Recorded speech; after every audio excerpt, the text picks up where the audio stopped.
Hi friends, welcome back to Tadipatri food varieties. Today వచ్చేసి నేను చాలామంది ఇళ్ళల్లో బ్యాటరీస్ తొందరగా అయిపోతున్నాయి అనుకుంటూ ఉంటారు. ఇలాంటి బొమ్మలు వేసుకున్నప్పుడు చేసినప్పుడు లైట్లు వేయడానికి కానీ అలా బ్యాటరీస్ తీసుకోండి. రీఛార్జబుల్ బ్యాటరీస్ అంటారు దీనిలో వచ్చేసి. మనం సెల్లులు అయితే ఎప్పుడో అయిపోతాయి కదండి, ఇవైతే మనం ఛార్జింగ్ పెట్టేసుకోవచ్చు. 4 years వరకు మనకి యూజ్ అవుతాయండి. చాలా బెస్ట్. చిన్నపిల్లలు ఉన్న వాళ్ళ ఇళ్ళల్లో అయితే కంపల్సరీ తీసుకోండి. ఫస్ట్ ఒక్కసారే మనం అమౌంట్ పెట్టేది 700 నుంచి ఉంటాయండి. నేను వచ్చేసి 1000 రూపీస్ది తీసుకున్నా. ఏమి అంటే డిస్ప్లే అవుతుంది, ఛార్జింగ్ అవుతున్నది కాంది అంతా మనకు కానొస్తుంది. ఆడొచ్చేసి ఛార్జింగ్ పెడుతున్నాను.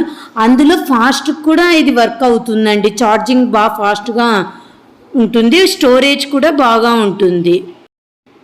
అంత పైన ఇచ్చారండి ఎలా పెట్టాలి ఛార్జింగ్ ఏం కదా. అలా అని మామూలు మన సెల్లులు తెచ్చి దీంట్లో పెట్టకూడదండి, పేలిపోతాయి. పవర్ ఎక్కువ కదా, అందుకు ఓన్లీ ఈ బ్యాటరీసే ఇదే యూజ్ చూపిస్తున్నాను చూడండి. ఛార్జింగ్ పెట్టాను నేను వచ్చేసి, చూడండి ఎక్కుతుంది. అలా డిస్ప్లే కానొస్తుంది కాబట్టి ఇది 1000 రూపీస్. ఫాస్ట్గా కూడా ఎక్కేస్తుంది. మేలు, చాలా బెస్ట్. ఒక్కసారి 1000 రూపీస్ పెడితే అయిపోయా.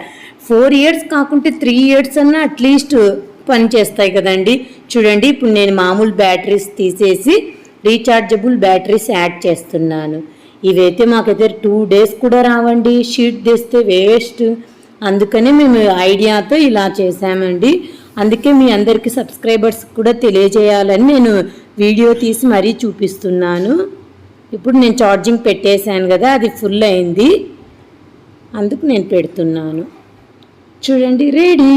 వావ్, సూపర్ అండి. నేనైతే నమ్మలేదు, మా హస్బెండ్ చెప్తే ఇట్లా రీఛార్జబుల్ బ్యాటరీస్ ఉంటాయి అని. నాకైతే సూపర్తో ఉంది. Okay, bye friends, subscribe my channel.